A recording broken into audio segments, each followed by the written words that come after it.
The following program deals with a controversial subject. The theories expressed are not the only possible interpretation.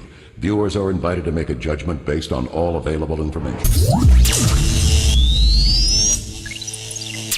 Everything we've been told about history is wrong. And how we got here is really a very interesting question to ponder.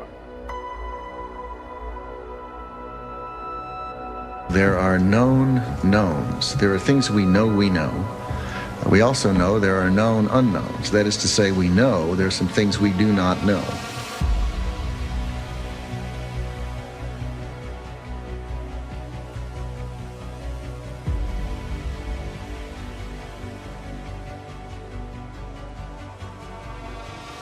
How we got here as far as the control system goes is, of course, someone had an idea, put it into motion, and here we are.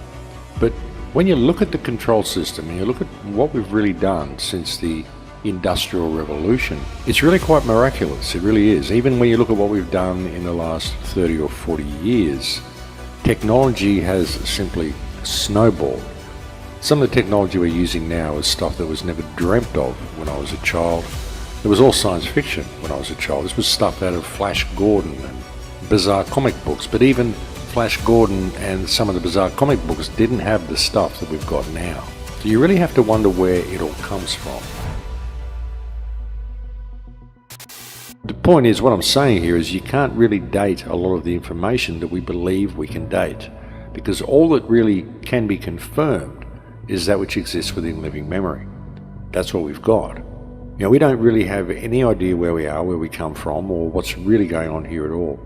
And when you look at the growth of technology in the last 100 years, it really is quite amazing that we've managed to achieve what we've achieved, which again begs the question, where did it all come from? See, it's so difficult to get any real handle on history because there's been so much effort undertaken to destroy history. And really, that's what we're seeing now in the Middle East. I mean, why do you think they wage all these wars in the Middle East? It's because it's the cradle of civilization.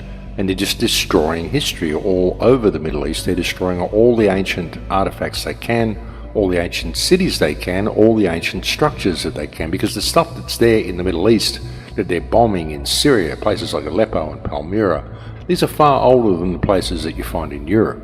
I mean, remember when they went into Iraq, one of the first things that the Allies did when they went into Iraq in the Gulf War was they looted the Baghdad Museum.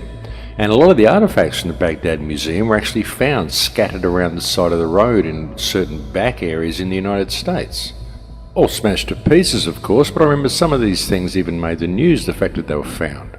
So they went in there specifically to destroy the history, to locate all the ancient artifacts that indicated there was any history, then just take them and destroy them. Many of these things were priceless, and they didn't even sell them. They didn't sell them on the black market or anything. They just took them to destroy them. The question is why?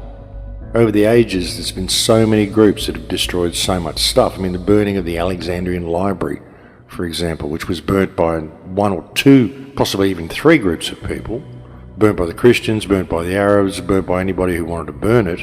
You look at ancient Egyptian civilization, it seems to have sprung full-blown into being right from day one.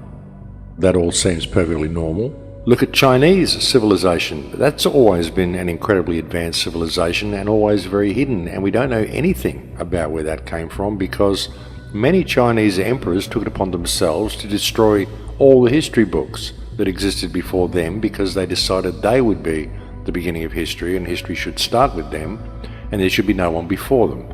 So they destroyed all of the ancient scrolls that existed before they were born, before they took rulership, so the history would start there. And I think a couple of emperors actually did that in China. So it's pointless looking there for any information.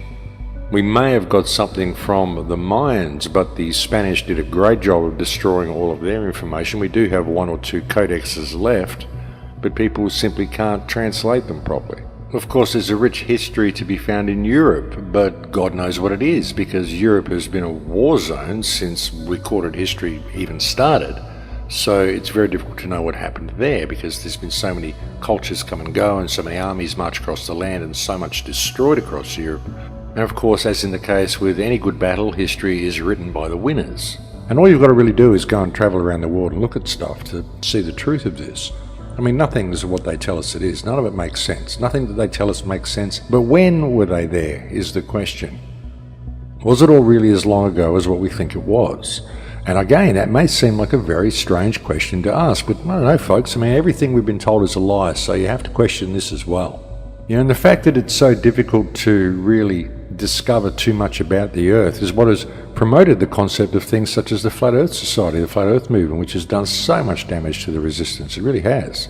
Just the distrust and the divide and conquer and the insults and all the stuff that goes with it. I mean, you can research whatever you want, but you don't have to insult others while you do it. But even when looking at it, you can't blame the Flat Earthers for what they do. You really can't, because there's so much wrong with the model that we're given. I mean, it doesn't mean it's flat, but there's certainly a lot wrong with what we're told is going on here. So you can understand where they've got the fuel for the fire that they're burning at the moment. And that's why the Flat Earthers and the Globe Earthers have got to put down all this fighting with each other and realise that they're both being played and they both have a common enemy, which is the one that created the mystery to begin with. And all we have to do is to realise that all this stuff we're looking at, nobody really knows for sure, and all we have to do is agree to disagree and get a little bit of focus. Because one thing we do know, the world is run by criminals. And if we get a little bit of focus there, we're at a time in history where I believe we can actually fix it. Of course, there's two popular schools of thought on where we come from. There are others, but there's the two most popular, which of course is evolution or creationism. I personally don't particularly buy into either of them. Evolution is completely ridiculous. I mean, even Charles Darwin said it was a theory, and there's so many missing pieces that it just doesn't fit together. I mean, the concept that we would have come from apes and gorillas is ridiculous, because these things still exist, and so do we, and there's never been any transitional species found, and there never will be. And there's so many differences between us and gorillas and apes that it just beggars belief that they could even have suggested it to begin with. And, and they'll present it to you and make it sound all very believable, and they'll say things like, look, there's only 1% difference in the DNA between apes and humans, so there's a close cousin. What they don't tell you is there are 20 billion base pairs in the human DNA, and so 1% of that is 20 million base pairs, and no matter how you look at it, that's a huge difference between species, folks. There's a great book that was put out by Lloyd Pye called Everything You Know Is Wrong, where he went through the whole plethora of differences between us and apes and virtually proved that evolution from apes is impossible for humans. So that theory really doesn't work, no matter what people might say, and no matter how much it's promoted by the mainstream. Of course, the other theory is creationism. I don't particularly buy into that, but some people do. But of course, it's one of those theories that you can't really debate, you can't really offer proof of, it simply rests on faith. And so that just depends on your religious perspective. Those who choose to believe it do, and those who choose not to don't. But the thing is, even with either of those theories, none of them really explain. Neither of them explain all the ruins that are lying around everywhere. None of them explain why they've gone to such an incredible amount of effort to hide history from us. And if you don't think they have hidden history, folks, if you think I'm sort of stretching it by even saying that, well, just ask yourself why all these things exist all around the earth, why all these monuments are there, and why they're all hushed up and we're not told about them. And of course, you've got a whole group of people, such as David Icke even will tell you that the whole place is run by reptiles. World governments are controlled by a reptilian, non-human race. And of course, that sounds completely preposterous to people, and then you start looking through all the ancient texts, and you start looking through all the cave drawings and all the stuff that you hear from the Native Americans and all this sort of stuff, and they all talk about reptiles and their snake brothers. You also hear it from the Australian Aboriginals. But again, you got to wonder how much of it has simply been put there. How much of them are real and how many have been concocted. That's the thing, you just don't know. And getting back to the concept that the Earth has been invaded and is being strip mined, you could even ask yourself whether the Flat Earth movement was introduced right at the time they are finishing their mining operations to make people believe that space doesn't exist and that aliens are impossible. And the thing is, you can prove just about all of it to be true, but that doesn't make any of it so. And you see how easy that was to just construct a believable scenario. And some people may say, oh no, that's not believable. But well, if you're a conspiracy theorist, then maybe it is believable. That's the thing, folks. You just don't know. See, any scenario could be true. And the thing is, folks, that if you really get out there and you start looking at all the information and you start gathering information and you start preparing yourself some type of a presentation or whatever, you can prove anything you want to prove. That's the thing. Like I said, you can prove that it's all about flat Earth Or you can prove that it's all about globe Earth. You can prove the Earth has been invaded. You can prove that the flat Earth was introduced to cover up the fact that the Earth is invaded. And you can prove all of those things, plus you can prove a whole bunch of other things as well. You can prove that there's reptiles living under the ground and controlling everything from under the Earth. You can prove that it's all run by the Jews. You can prove that it's all run by the Jesuits. You can prove that it's all run by the Freemasons. You can prove that it's all a hologram. But the thing is, you can only prove any of it up to a certain point. But you can prove it enough to make it believable and to get other people to believe it. And you can only do that because they've hidden history, and the fact is that we don't know. Any one of the scenarios that I've outlined for you today is true. I can prove it. But that doesn't make any of it true.